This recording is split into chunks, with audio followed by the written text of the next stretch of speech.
পরবর্তীকালীন সরকারের কাছে জনপ্রত্যাশা রয়েছে, আপনার আমার আমাদের সবার প্রত্যাশা রয়েছে। আমি একটু 2 মিনিট করে আপনাদের প্রত্যাশার কথা শুনতে চাই। জুনায়েদ সাকি, কি বলবেন? ধন্যবাদ।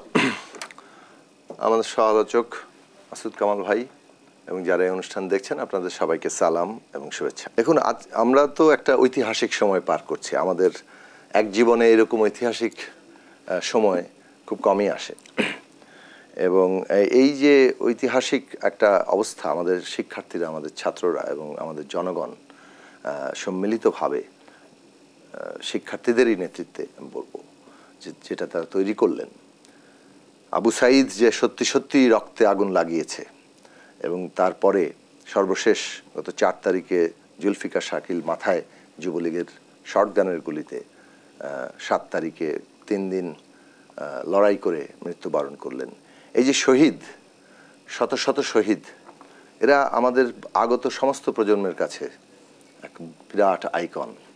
এই বয়সে তারা দেশের জন্য নিজেদের জীবন উৎসর্গ করেছেন এবং ওই রকম একটি দানবীয় শক্তির মোকাবেলা করেছেন। অসংখ্য হাজার হাজার মানুষ আহত, আমাদের শিক্ষার্থীরা আহত। তো এই রকম একটা তাদের সংগ্রামের উপর দাঁড়িয়ে একটা অন্তর্বর্তীকালীন সরকার গঠিত হয়েছে। গতকাল তারা শপথ নিয়েছেন, এবং আমরা বলেছিলাম যে ছাত্রদের প্রস্তাবকেই প্রাধান্য এবং গুরুত্বের সাথে প্রাধান্য দেওয়া উচিত এবং গুরুত্বের সাথে বিবেচনা করা উচিত, এবং সেইটাই আমরা আশা করি ঘটেছে। এবং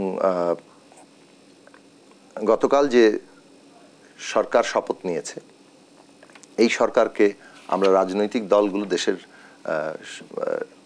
আমি মনে করি যে দেশের বিপুল অধিকাংশ মানুষ এই সরকারকে স্বাগত জানায়, এবং এই সরকার জনগণের, বিশেষভাবে আমাদের শিক্ষার্থীরা যে গণ অভ্যুত্থান তৈরি করেছে, এই অভ্যুত্থানের মধ্য দিয়ে মানুষের যে আকাঙ্ক্ষা, স্বপ্ন তৈরি হয়েছে, 71 সালের রক্তের উপর দাঁড়িয়ে যে রাষ্ট্রপতন হয়েছিল, যে স্বপ্ন তৈরি হয়েছিল, 53 বছরে সেই স্বপ্ন পূরণ হয়নি।